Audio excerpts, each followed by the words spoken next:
Welcome to Living 4D with Paul Chek. Today, Paul is talking with Robert Forte, a scholar and researcher of the ancient and modern uses of psychedelic drugs.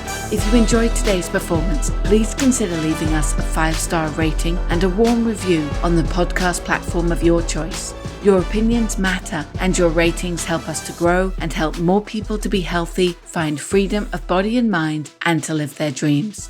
A big thank you to our premier sponsors, Bioptimizers, Paleo Valley, and Organifi, our podcast sponsors, Ned and Wild Pastures, and our preferred product sponsor, Peak Life.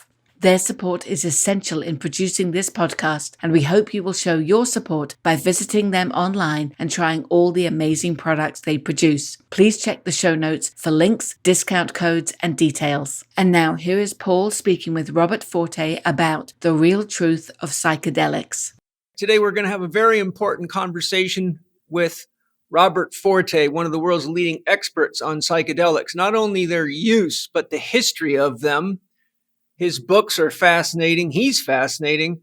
The title of the podcast today is The Real Truth of Psychedelics. There's a lot of things I want to dive into that touch on many of the things I talk about with Hamilton Souther and my very important podcast with Hamilton called Plant Medicine Essentials. So if you haven't listened to that one and you have an interest in psychedelic medicines or plant medicines, I highly recommend that, because what we're going to talk about today will build on that, but give you a lot more history. And having looked at a number of Robert's books and listened to some of his podcasts, I'm super excited to have Robert with us today. Robert, welcome to Living 4D. Well, thank you, Paul, very much. I've been looking forward to this recorded conversation with you. You and I have had one or two chats, which have been just really great for me to connect with you and enriching in a lot of ways. So let's go for it. Yeah, me too. I really enjoy you and your mindset and your values around plant medicines. And I think what we're going to get into today is extremely important for people to hear. I listened to your podcast with Kyle Kingsbury on his podcast, which was excellent. And I listened to a podcast you did with a group that focus on psychedelics, and it was excellent as well. So I was super excited when Kyle said he could connect us. And I felt like we were soul brothers. So I think it's important that we share the things that are important. I'd love it if you could begin with your developmental history and your work and experiences with psychedelics, all the great pioneers you've worked with, because it's pretty damn impressive. I mean, you were right there in the middle of this whole psychedelic movement all the way back, in the 60s, and with people like Ram Dass and Leary and all the great minds, Albert Hoffman. It would be great to hear more about you and how this all came about for you and some of the things you got involved in and with who you got involved with to lay the foundation for the rest of the podcast. Okay, thank you. I just wanted to add at the beginning that to mention also Ryan Sprague's podcast that I did with him. Yes. Yeah, that was the first one, and he mentioned you, and then I tuned into you a little bit, and then he introduced me to Kyle, and now you. And I've just really over the past couple of years started to come out and be a little more public about my my views about psychedelics, and so. And I'm also writing a book right now, so I appreciate the opportunity to have these conversations and get this flowing more. At the beginning, I feel like it's a little bit tricky because I'm gonna say some things in the next couple hours with you that are going to seem very critical or negative about psychedelic drugs and the psychedelic renaissance. And I want to emphasize at the beginning that I've developed this perspective, first of all, because of a great love and appreciation for the healing power, the sacred potential, the transformative power for individuals and our culture, that I've devoted my life to the study of these drugs and their positive and negative uses. And so I want listeners to understand that I'm not a critic. I'm an aficionado. I'm a scholar. And what I'm going to say may come across as challenging or difficult, but please appreciate that it's coming from my heart, out of a great deal of experience, not only, as you say, with these men and some women that have brought these drugs into society, but my own personal deep experience with practically all of the entheogens in a context. And for me, it's really interesting. Ever since I was a child, I felt sort of called to understand what these substances were. It's a kind of funny little story. When I was in, I'm right now I'm 66 years old, and so it was 1966 or 67. I think I was in fifth grade. I was in fifth grade, and it was my day to do a current events report where the students had to pick up some item that was in the newspaper and present it to the class. And so on the way out to go to school that day, I grabbed from the mail table in my house a Life or Look magazine story about and it had LSD on the cover. Okay, so this is right at the very beginning of the 60s movement, right? And LSD, the strange drug that got out of control or something. And I just looked at it and I said, oh, that's interesting. I'll take that. So I carry it into school, and I'm about to give my report. I don't know anything about LSD. I haven't looked at the magazine at all. I asked my fifth grade teacher, what is LSD anyway? What does LSD stand for? And she looked at me and she had this little grin on her face and she said, let's save democracy. I thought she was going to say Lucy in the Sky of Diamonds.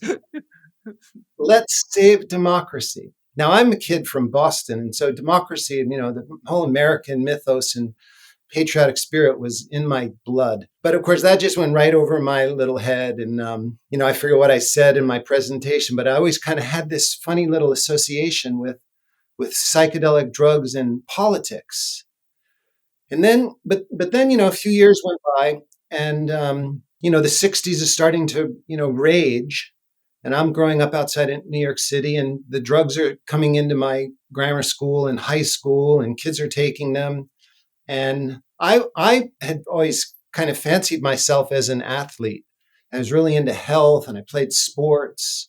And these kids that were getting into psychedelic drugs at that time they were just like weirding out, like it was kind of messing them up. And I could see that. And I said to myself and my little group of friends, like, we're never going anywhere near those drugs. There was a sense that there was something foul about them. They were fucking kids up. And I felt that way all the way up into college. I went around to a couple different colleges. And then finally I got interested in meditation. I got interested in meditation because I was a golfer. And my brother suggested that meditation might help me in my concentration, stilling my mind for golf. And so I got interested in meditation, and oh my God, it had a very powerful, positive effect on my life.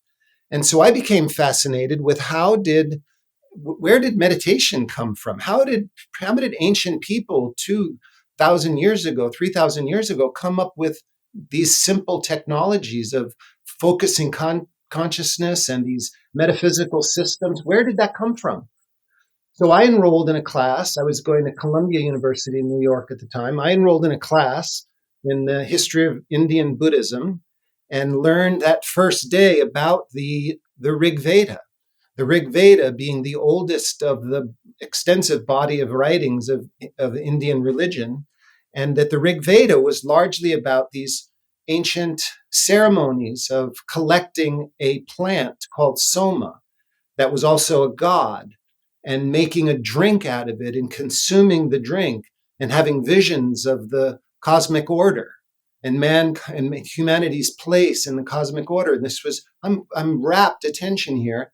And then my teacher, the professor, says that scholars have wondered for years and years, centuries, what was soma.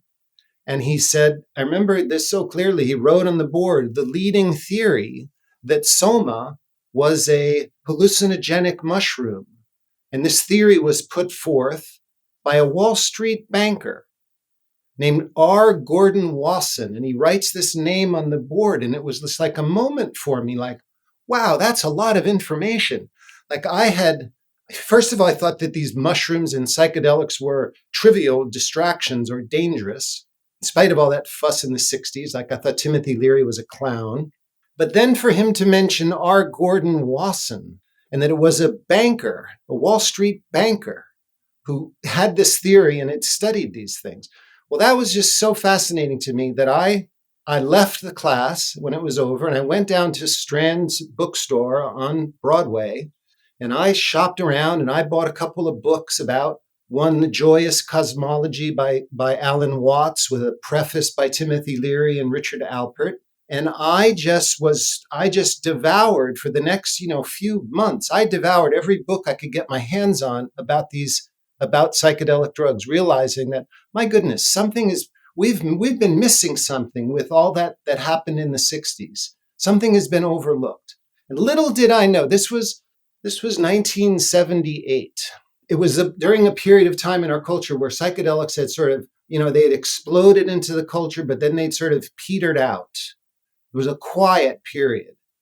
And I just thought, I'm going to learn everything I can about this. Little did I know that within a few years, I would be meeting these people, Timothy Leary and Gordon Wasson, and living at their house or invited into their home and going through their archives. And that's really how it started right there. I left Columbia and then I moved to California and I enrolled to finish my psychology degree. And I enrolled in a class with a man named Frank Barron. Now, psychedelic historians, they might not even know this name, Frank Barron, but he was really one of the most significant people in the first psychedelic movement. He was the guy who started the psilocybin project at Harvard. He was the one who turned on Timothy Leary. And he became my professor and mentor and close friend for the next 20 years. And that was really what began my career as a scholar and a practitioner of this. It's a beautiful story of your beginnings, and I love what I find profound in it is, as a student of the soul, that right from the very beginning of you grabbing that magazine about LSD and your observations, it's as though that there's something in the guiding entelechy of Robert Forte that was being drawn towards his life's work, and something very, very important to do exactly what we're talking about here today, which is to clear up a lot of confusion, demystify yet fortify the place of plant medicines within a legitimate spiritual practice for their effective use and the development of humanity. I think you see, I think there's a soul thread in there, which is quite impressive. Yeah, I appreciate you saying that and noticing that, because that's when I think back on that, that's what I realized too. It was like these are magic moments.